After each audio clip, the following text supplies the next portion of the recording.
curso de formação continuada de professores em educação especial. A utilização, a operação, a aplicação pedagógica de softwares de tecnologia assistiva. DOSVox, o que você deseja? Olá amigos, agora nós vamos fazer o uso de um dos programas mais interessantes do sistema DOSVox. Nós vamos utilizar o CartaVox. CartaVox é o sistema de correio eletrônico do DOSVox, que é iniciado através da opção de redes. T, testar o teclado. E, L, M, R, acesso à rede e internet. Qual a letra do programa de rede? Acesso de C, correio eletrônico. CartaVox, correio eletrônico versão 5.8 beta. Qual a sua opção? Então é isso, a opção R de rede, C de correio eletrônico. Qual a sua opção? Para que serve um correio eletrônico? Serve para enviar cartas e receber cartas eletrônicas, mas além disso serve para mandar pacotes de informação digital, fotos, cartinhas, música. Correio eletrônico serve para enviar informações digitais. E esse envio de informações digitais é feito através de uma rede que existe na internet, que é chamada de SMTP. Então vamos fazer então o uso do correio eletrônico do CartaVox, utilizando a opção de setinhas. Enviar carta. Podemos enviar uma carta. T, transmitir cartas escritas. Transmitir cartas. Qual é a diferença entre enviar cartas e transmitir cartas? É uma diferença que existe entre o CartaVox e os outros sistemas de correio eletrônico. No CartaVox você digita a carta, é a opção de enviar carta. Você vai digitar, vai montar a carta fica armazenada no computador e depois você pede para transmitir para que ela seja efetivamente enviada através da internet. R, receber cartas do correio. E receber cartas do correio. Essas opções de enviar e receber são as mais importantes. Vamos agora ver como é que a gente começa esse processo. Para a gente começar a utilizar o correio eletrônico, a primeira coisa que nós temos que ter é um provedor de correio. Existem muitos provedores de correio hoje no nosso país. O mais conhecido é o Gmail. Nós temos o UOL, nós temos IG, nós temos, muitas, Terra. Então vamos agora escolher um desses provedores de e-mail e nós vamos configurar o CartaVox para atender a esse provedor de e-mails. Opção C. C, configurar o programa. Configuração. Qual a sua opção? F1 ajuda. Para você configurar o correio eletrônico, você tem duas opções. Uma que é a configuração do preguiçoso e outra que é a configuração do esperto, do expert. Nós vamos utilizar primeiramente a configuração do preguiçoso porque realmente é muito boa. N, nova configuração. Que é a opção de nova configuração. Então nós vamos apertar a letra C de configuração, depois N de nova configuração, e então o CartaVox vai nos apresentar a seguinte pergunta. Nova configuração do CartaVox. Use as setas para escolher um dos correios a seguir. Bom, tem aqui, Ball, Clique 21, Clique 21, Globo.com, Globo.com, Globomail.com, Globomail, Gmail, Hotmail, IG, Intervox, Telefônica, Live, e assim por diante. Live, né? Modelo, Mundo Segal, Outlook. Nós vamos aqui utilizar o provedor aqui no Brasil, que é o mais usado e a gente sempre aconselha porque é o que dá menos confusão, é o Gmail. Gmail. Informe seu nome. Para você fazer a configuração do CartaVox, a primeira coisa que você tem que ter é um e-mail real lá nesse provedor Gmail. Tá? A instalação de um correio real no Gmail transcende aqui os objetivos desse curso. Mas basicamente você vai ter que entrar no site, vai ter que registrar seu nome lá no site, vai ter que escolher um nome do e-mail. Isso não está aqui nesse nosso curso. Tá? E quando você está trabalhando com alunos cegos, nossa sugestão é que, como isso é uma coisa relativamente visual, você tem que, inclusive, dar preencher uns formulários que tem algumas coisas que eles chamam de CAPTCHA, que é para garantir que não seja um robô que está preenchendo aquele formulário. Então, geralmente a gente pede para uma pessoa que enxergue e esteja acompanhando esse processo de configuração do Gmail. Mas vamos lá. Informe seu nome. Meu nome é Antônio Borges. A-N-T-O-N-I-O B-O-R-G-E-S.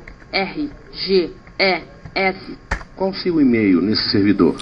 Ele pergunta qual é seu e-mail nesse servidor. Já tem que estar criado. Primeira coisa, tem que estar criado. Se não tiver criado, não adianta botar aqui, porque o Cartavox não vai ser capaz de fazer uma instalação de um novo correio. Esse correio já tem que ter sido previamente criado, né? Se você não sabe criar, normalmente pede ajuda a alguém, né?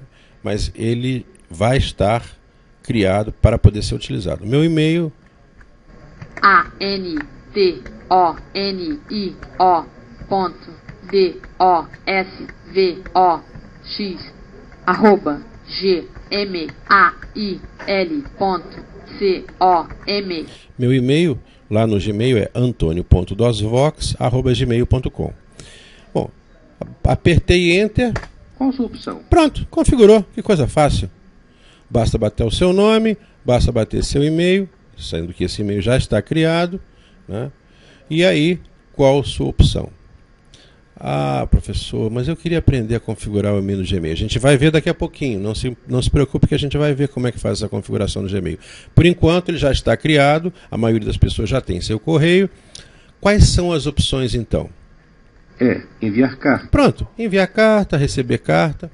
Bom, pode acontecer nesse processo que a pessoa more, por exemplo, numa cidade interior, e lá nessa cidade interior, por alguma razão, ela não quer usar o Gmail, ela quer usar o e-mail do clube que ela frequenta. Por exemplo, ela não quer ser antonio.dosvox@gmail.com, ela quer ser antonio.dosvox@clubepirapora.com, né, que é o provedor que tem na cidade de Pirapora. Pode ser que ela queira esse, ou pode ser que queira um outro, né? Então, uma opção, quando esse provedor não vem configurado com o Cartavox, é a gente fazer uma configuração manual, que eu chamei da configuração do Expert. É a opção C de configurar. C. Configurar o programa. Configuração. Qual a sua opção? E novamente a letra C. N. C. Configurar. C. Configurar. Atenção, ainda existem cartas a serem enviadas. 1. Carta. Deseja transmitir agora? N. Nome do servidor POP3. pop.gmail.com. Bom, vai aparecer aqui a configuração que eu fiz. Primeira coisa, nós temos que entender alguns conceitinhos básicos. Quando você trabalha com correio, você trabalha, na verdade, com dois serviços. Um serviço de transmissão de informações, que eu já tinha falado, que era o SMTP, abreviatura de Simple Mail Transfer Protocol. Protocolo de transmissão de cartas simples. Simple Mail Transfer Protocol. E um outro serviço chamado POP, que significa Post Office Protocol, ou seja, protocolo de agência de correio. O POP serve para você receber cartas, o SMTP serve para fazer a transmissão da carta pela internet. Então, quando você faz a configuração de Expert, você tem necessariamente que conhecer algumas informações.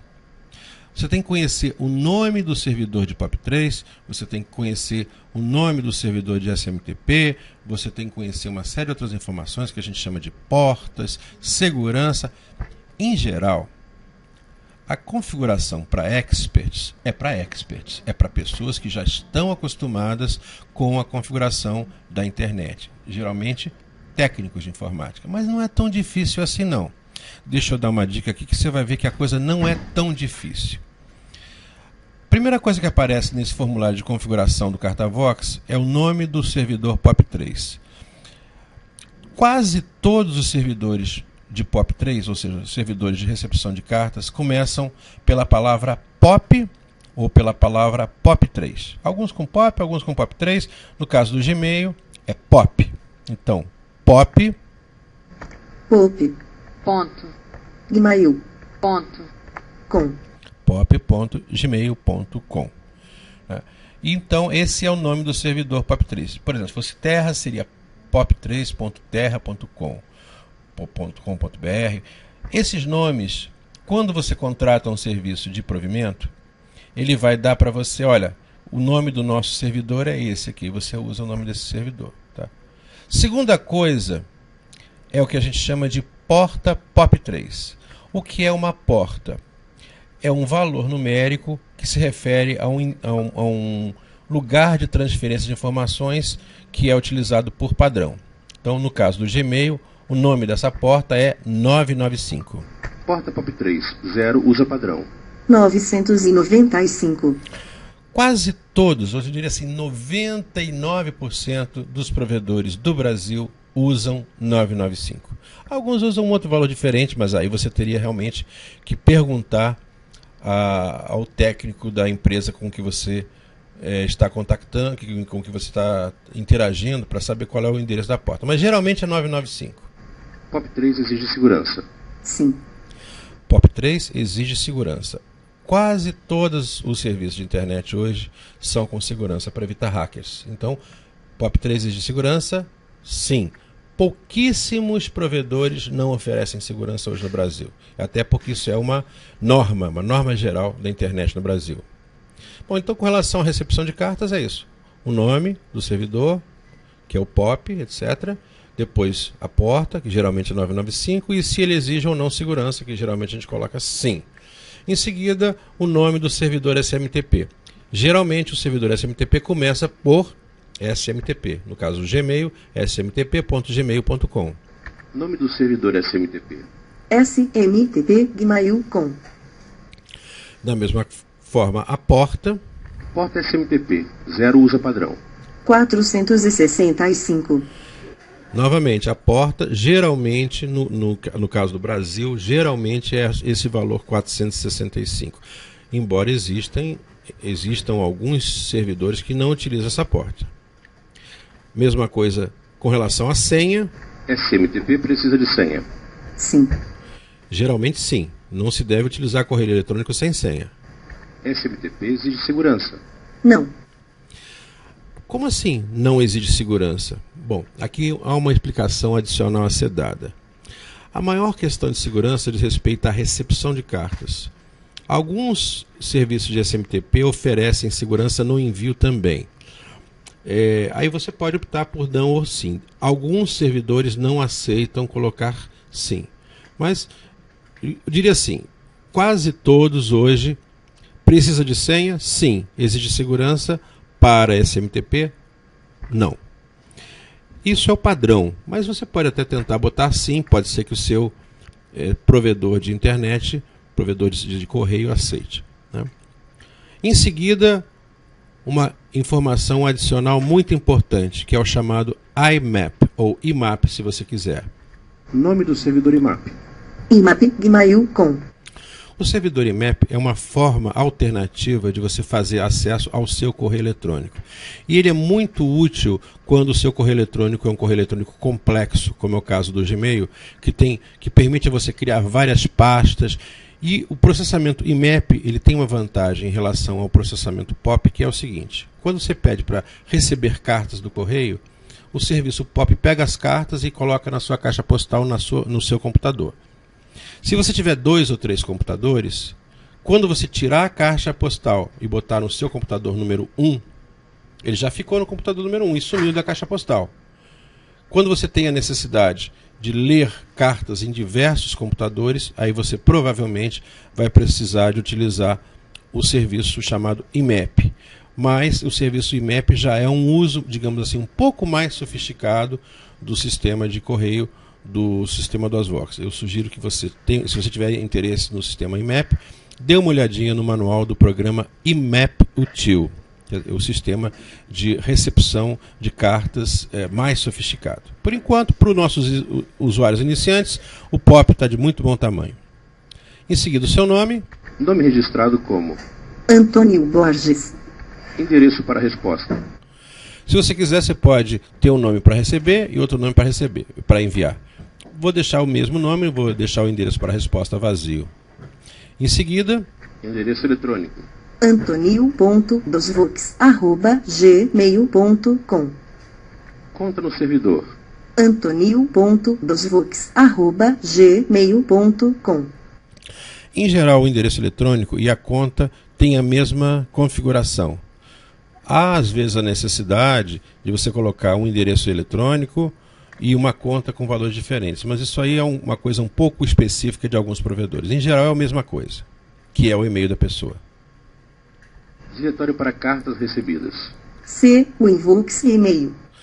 Toda carta que sai do provedor e entra na sua máquina cai sempre no mesmo lugar, que é essa pasta chamada Winvox e-mail. Essa pasta contém uma série de arquivos .car, C-A-R. Arquivos.car são os arquivos que são as cartas que são recebidas. Diretório para cartas a enviar. C. Winvox e-mail. Todas as cartas que são transmitidas vão ser jogadas nessa pasta e-mail.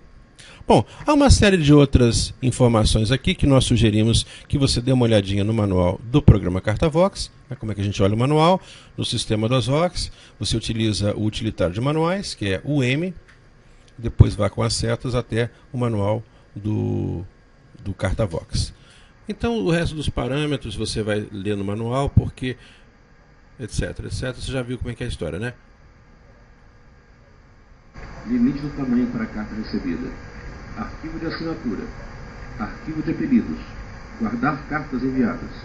Guardar a senha. Não. Aplicar regras. Não. Inserir assinatura. Não. Inserir confirmação de recebimento. Não.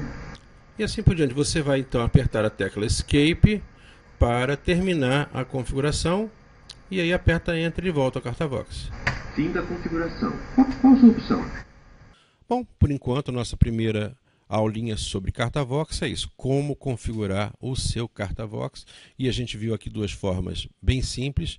Para 99% das pessoas, a forma mais abreviada, a forma mais simples, que é aquela CN, é suficiente. Quando o provedor é um provedor um pouco despadronizado, de uma cidade do interior, aí você precisa fazer a configuração avançada. Ou então dentro de uma empresa, por exemplo. Muito bem, por enquanto chega. Daqui a pouco a gente volta com mais explicações sobre o CartaVox.